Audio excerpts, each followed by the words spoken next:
All right. Hello, everybody, to our first real Roofball centered kind of recap here. We're going to recap the 2015 RFA Cup. Because we can't just ignore it. Yeah. Sadly. All right. I think we would probably be a lot more enthusiastic if there was different results. I think this would have been done a week ago. Probably would have done it right after the tournament on the field. During the tournament. Yeah.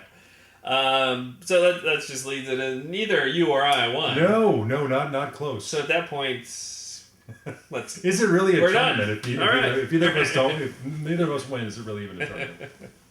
Casey might have something to say about that. Point taken. Yeah. He had a good excuse for not winning. He wasn't there. Yeah. Although I don't know what the excuse. It's his best. It's 2 times in a row he's had that excuse. I don't know. It doesn't become an excuse after a while.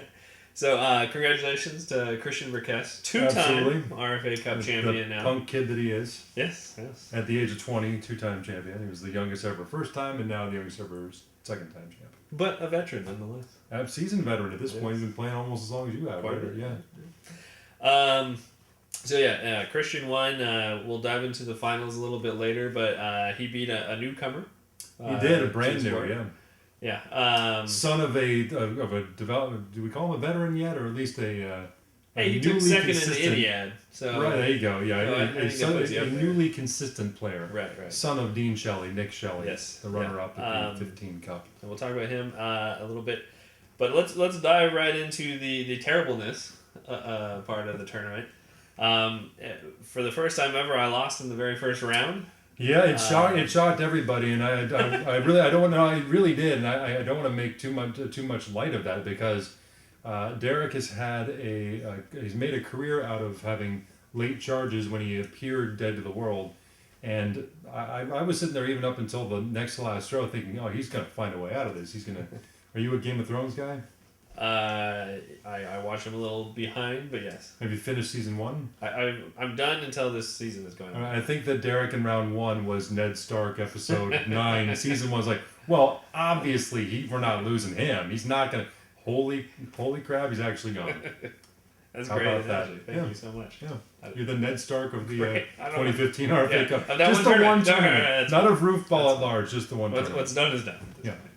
Well, and then so you had your rough spot, and then in my second round, I had 2 points after the first 4 throws, and was feeling okay. I must be done. Pinged 5 out of the last 6, which was a great little rally, and I was feeling relatively good about myself. But I just tied the last wild card by getting a catch in the last throw. Yep. And then had to do one of the most finished with the 30. 32. At 32? Yeah, I was at...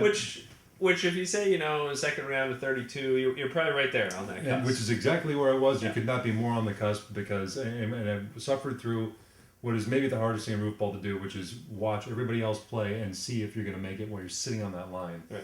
And the 4th game came and went, and I was still alive. Needed a throw off against Devin Humpage, and I went up there and threw first and got a 0. Yeah, changing a little bit here. Your thoughts on each tournament? Each tournament I go into, obviously you want to win or top 3, but really I'm looking at semis. I want to get to the semis, and after that, then it's anybody's game. I mean, there's 6 people left. Yeah. You can do some damage in there. It was just kind of getting through that field of, in this case, 24. We had the full field. Full field. Yeah. And there's 2 aspects. There's certainly if I'm in the final 6, I got just as good a shot as anyone in this to win it. There's that part of it, but there's also the what defines a good day. And I always say basically if I'm out in the first round, it's been a bad day. I did that at the World Championships last year, and it was I ended up drinking myself back into happiness relatively quickly. But it was also my new girlfriend was there, and I played horribly in front of her, and it was a bad thing. But now you learn she doesn't care. Yeah, she's not worried about it at all. But she got a trophy that day, and I didn't, which was especially interesting. But then if you make the semis is sort of the over under for me. It's like a semis is all right, solid day, good. I'll give it a good day. Make the second round and contend and compete in that second round. All right, that's and anything beyond semis is a really good day, and obviously if you win the whole thing, it's a phenomenal day. Yep. All right. Sorry. Sidetrack. Yeah. So let's get off of us. That was enough. Let's move to other failures. The bandage and the scab has been ripped there. So, the reason why we're just centered on us so much that there was probably 5 or 6 folks that you can look at the beginning of the day, maybe 7, that you said, they've done it before. They can do it today, and here we go. And I was off in the first round. You were off in the second. So other folks who were still out there. Steve Stupy. Yeah. Obviously, he has a chance of winning every single tournament. Absolutely. The best throw in Roofball probably. A lot of stuff going for him. The only one with legitimate football throwing experience. Yes. So he comes up next in our trail of failure here in the semis. And again, we just said, semis, that's a good day. I don't know if you asked Steve that, he would agree. But the semis is where he landed. He landed kind of with a thud. He flamed out, and it's a good day to make the semis, but it's not always equal, because part of it is if you're in the semis and you look at the field in the semis and think, wow, I am the class of this field, well, then if you get knocked out immediately, which is what happened to Steve, well, then maybe it's not quite as good of a day. He's sitting there in a situation where Derek's out early, I'm out relatively early, Dale went out in the second round. There's a bunch 11-year-old. Yeah, there's an 11-year-old in the semifinals, which we'll get to momentarily. You're thinking, well, I got this. This is maybe not I got this, but certainly the confidence should be on the right. It should be growing. It shouldn't be waning. Yeah, and he was in the game until I think his ninth throw, where he threw an over, and he was either right there with the lead or had the lead, and the over happened, and both other competitors went past him and knocked him and down. That was that. Yep. I think he finished in the 20s in the semis, which generally is not basically everybody did in the semis. This was one of those weird tournaments where the semis was a relatively rough patch for, I think, both sides. Christian did phenomenally for my moment. Second round. Oh, you can see it right here. 48. So yeah, I mean, the second game was good, but the first game, Steve actually, so he wasn't technically out. He was in second. So but he was in the lead after 9. After 9, and the 10 he threw the 10. And then our newcomer, who we'll get to very shortly, passes him in the 10th inning. Right. And when so Steve even had a shot. No, I'm sorry, he was already behind. Yep. It didn't matter.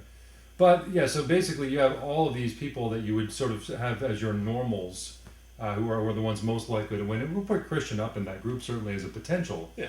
But slightly more of a dark horse potentially. He hasn't won since he won his first and before this time only titled back in 2012. Right.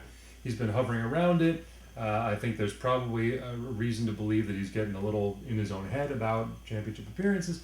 So he's not up there with guys like you who've won 7, I've won 5, even Buddy who's won 4. And so watching all these people, they have to be thinking, this is a golden opportunity, this is when I can bust through.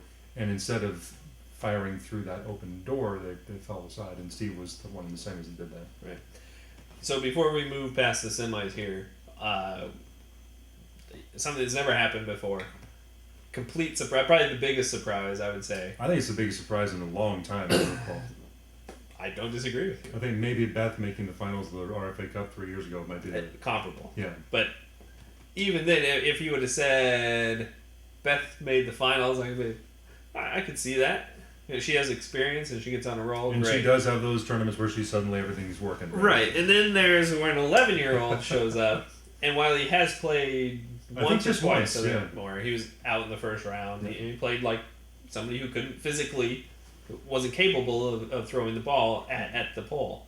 So Reese Pfenning not only made the semis. 11 years old. It wasn't like one of those, you just kind of you can kind of worm your way through it wasn't a lucky draw. He was throwing 30s, multiple 30s to get up there. Yep. Pings in a row, I think, and it wasn't like lucky bounce arounds either. He might have had an around. No, the kid's got a gun. The kid's got an arm on him. Yeah, beat his dad quite easily by a hefty distance. Yes. And he came back to earth really hard in the semis with us. As sometimes happens. Yeah, we call that the Amy Dieterman. Where you got the 2 rounds of 30 plus, and then okay, it's the semis. It's time to put up a 7 and go home. Sorry, Amy, if you're watching. History is reality. You'll get there. But again, an 11-year-old competing in this with, again, former champions, current champions, all that fun stuff. And he more than held his own and walked away with the cup. Yeah. Yeah, walked away with the semifinal. Walked away with more than either of us did from that tournament, I'll say that. And I'm going to go on a limb and say that record, his age, is going to live on for quite some time. For a long time, yes. Yeah. So I think that in the future he Could be a thing, as they say.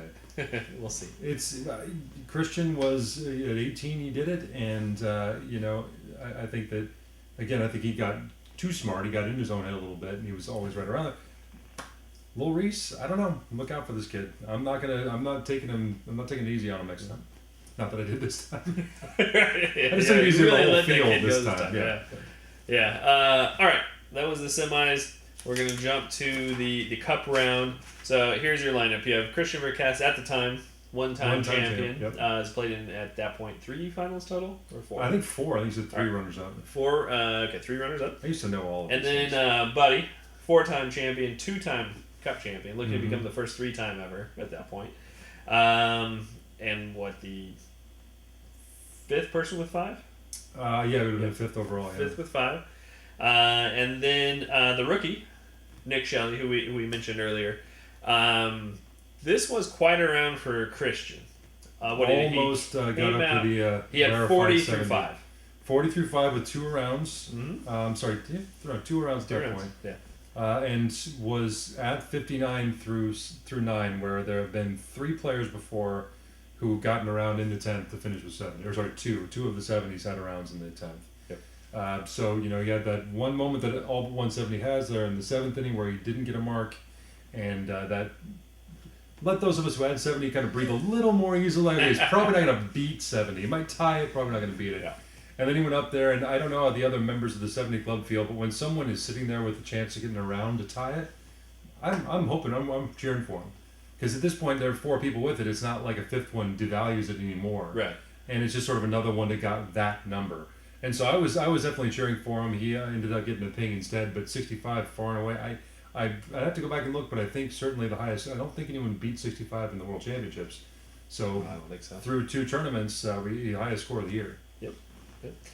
So obviously with the 65, he moved on. He won that. So it came down to Buddy and Nick, and Buddy just didn't have it. He played pretty well throughout the day.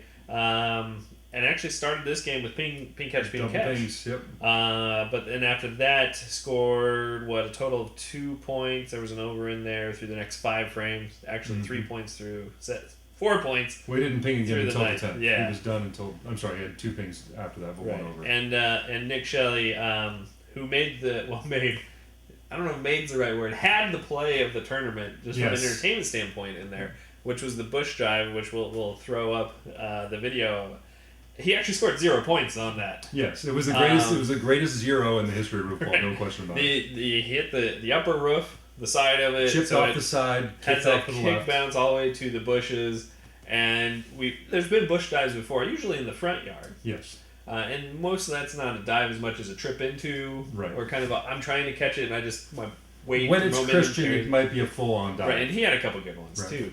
But this was a full leap. Yeah. Like vertical, like 30-inch vertical. Well, and his body turned sideways as he leapt, sort of between the rhododendrons and the Chinese holly. Yeah, I was. Didn't come up with a catch. Did not come up with a catch, and for the first few seconds, I was wondering if we just had our first and probably last Roofball fatality, or significant injury requiring ambulance. Ironically, Mike Verkest not there. It would have been great if he'd been there.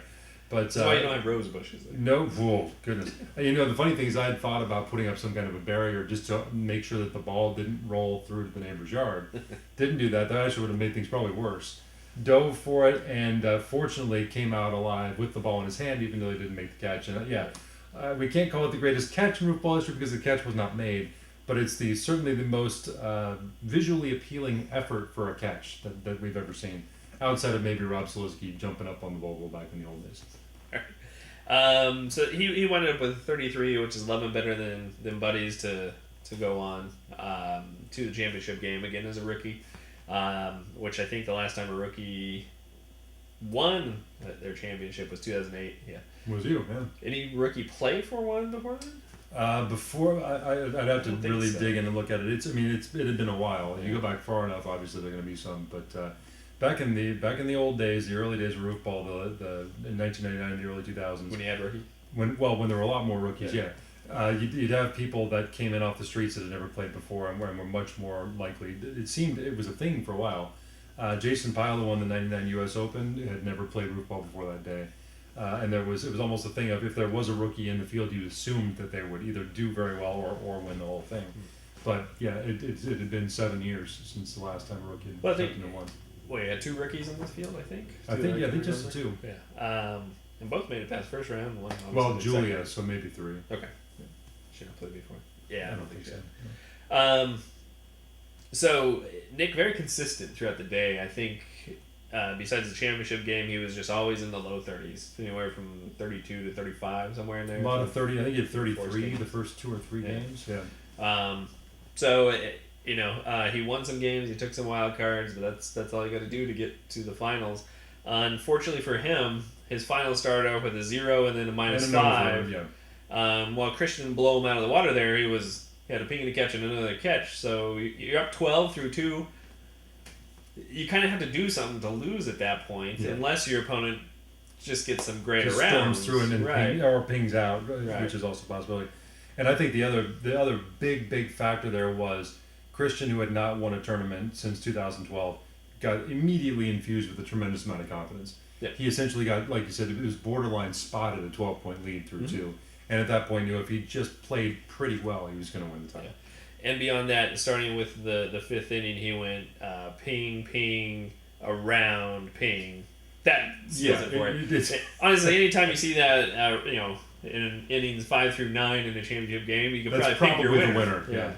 Somewhere Ruben Shug disagrees, but 53 in the 07 U.S. Open and lost the final. Still feel bad for the kid. Do you? Yeah, a little bit. Yeah, sure. Well, but he'd already won that year. Could have just flipped the script. Everything would have been fine. All right. So 2 other things I want to talk about this tournament. We had I don't want to say a return because he played in the last tournament, but we went to one of the all-time greats, who I would say has played sparingly in the last 6 years, maybe. Yeah. But he's made back-to-backs now. And I sure hope he's there for the U.S. Right. And through the first round, I think I leaned over to you. I looked over to you and said, "Are you taking bets here? Because I know who was going to win this thing." And then he just totally crashed into the mountain. Well, and then we're talking about Dan O'Reilly, 6-time champ, the player of the first decade of Roofball. And yeah, that's actually another one that was someone that easily could see, certainly after the first round, as a strong contender to win the whole thing, who then fell out of the I think he had a 50-something... 57, I want to say? This is great TV right here. Yeah, watch us paw through scorecards. 57, look at that. A 57 in the first round. Number 1 seed. And then a 12. A healthy 12. Yeah, and that started with his high point got to 50. Well, but he had 13 through 3, so he started very well. Yeah. He was beating everybody, and that's the game that you want to talk about an unexpected result from a game in that tournament. It was Dano losing to Reese Pfenning. Right. And by the way, losing to him by 20 points. It wasn't a close game. Reese was coasting. Look at that. Reese was a 24 through 7, gets his last ping in the 8th and coasts. Yep. An 11-year-old coasting to the semifinals. Over a 6-time champion. Over the first 6-time champion. Yeah. Now, I have a question I got to ask you, if I can segue. Which is actually, if you have one more thing, maybe we finish with what I was talking about. I'm sorry. Okay, so not a great segue there. Right, terrible segue. Edit so the other thing I wanted to mention was that all the Cup champions. Everyone was there. Yeah. So you had, help me out here. You had Buddy who won in 07 and 09. I was there. Jimmy Hunt from 08. Jimmy. Christian from 12. Steve. Stoopy from the year before 11. Won the Cup in 11. I believe. Up there. Yeah. And then Derek from 10 and 13. And then that's just the 5 or 6. Dale, right? Dale was 11. Dale was 11. Yeah. So Steve must have been 14 last year. Right. Yeah. Yeah. Okay. All right, because he brought the cup back. Now I remember. Yes. Right? That was. And I remember looking at pictures and he handed him the stupid thing. Right. That was his this thing right here. You're not. Well, and then in addition to that, which was crazy enough, because Jimmy's usually the one who's less likely to be there. You also had Tom Serra playing his first tournament in, I think, 5 or 6 years. I think I played with him once before. Right. Yeah. So that was probably 08 09 or 09. It wasn't 08, it was 9 or 10. Yeah. Somewhere there. And he was the one who bought the cup and donated it to the RFA through his connections out at the reserve golf course. And having that picture with all the champions, which it turns out to still be accurate. We can just use it next year. Yeah, we're good. It's the advertising. Even if they don't show up. It's the Evite for next year. These guys have won the cup or have held the cup up do you want to do it as well?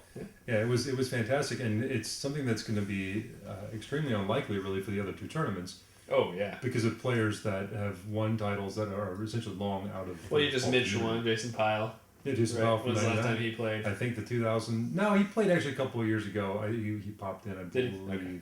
By a couple of years, I might be 06 at this point. But yeah, Jason, who does not live in the state. Right, it's great every time he shows up, but it's once every other year or something at like best. that.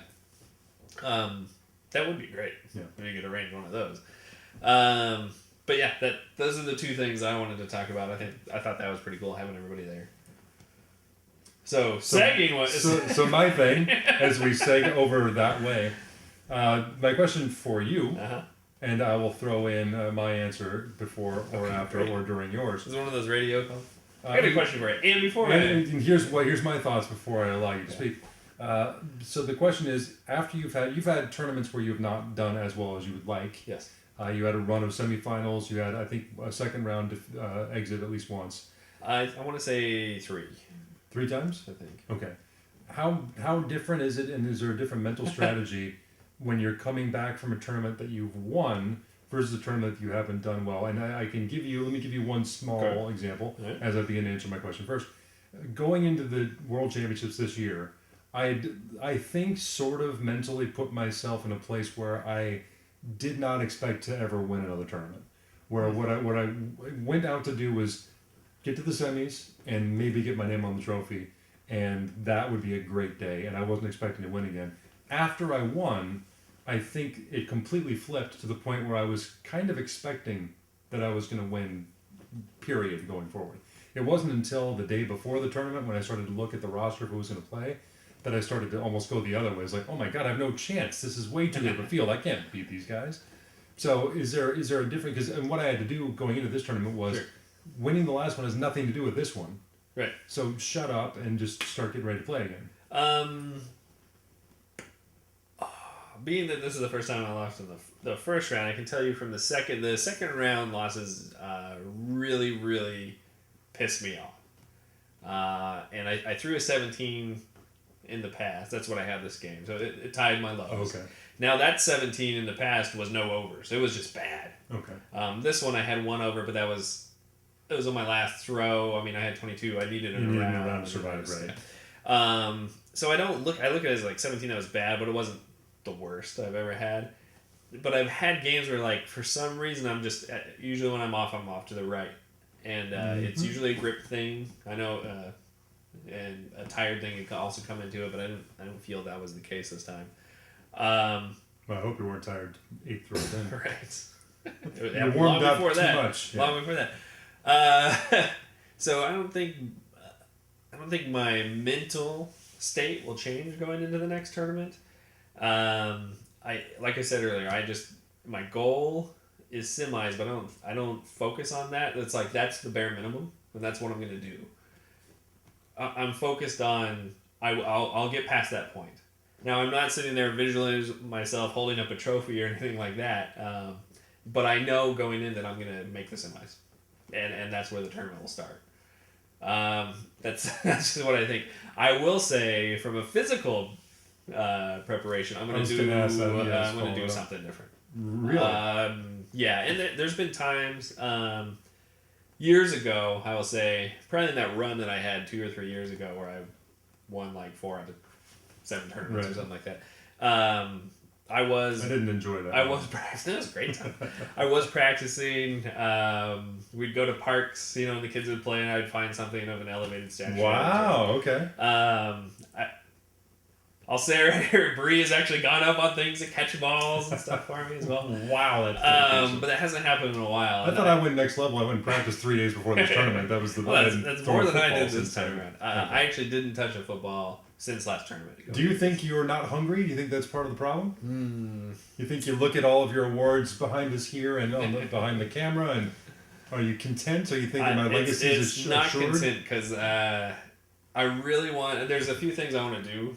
Lifetime goals for Roofball. The double cow, I'm assuming. One double cow, yes, which is any cows tough. You know that because it happens once a year. Right? You only have the chance. I was going to say, so that's got to be extra frustrating you at a world championship if you don't win, knowing that you don't. It's not, I have to wait a few months and try again. It's, I have to wait the whole year and try again. Exactly. And I think it was real lucky because when I had my first chance at the Cup, I won. Right. And that was a great tournament. Probably the second, I remember the most about that tournament more besides the first one. Okay. But the you lost my train of thought here. No, it's not a hunger thing. I want to match Casey. I want to be the first to 10 tournaments. Okay. So I still got a lot to do. That's the idea of someone having 10 wins blows my mind. Like, how is that Casey possible? can do that in the next 2 turns. And probably will, let's be honest. Yeah. The next time he comes up. The last time he played in a tournament, I'm sorry, that's not true. But he won the World Championships last year. And I think he only played in one of the 2 after that. And I think he's missed at least 3 of the last 4. If not just the last 3 straight, I'm not sure. But he's the wild card, and we would really like him back.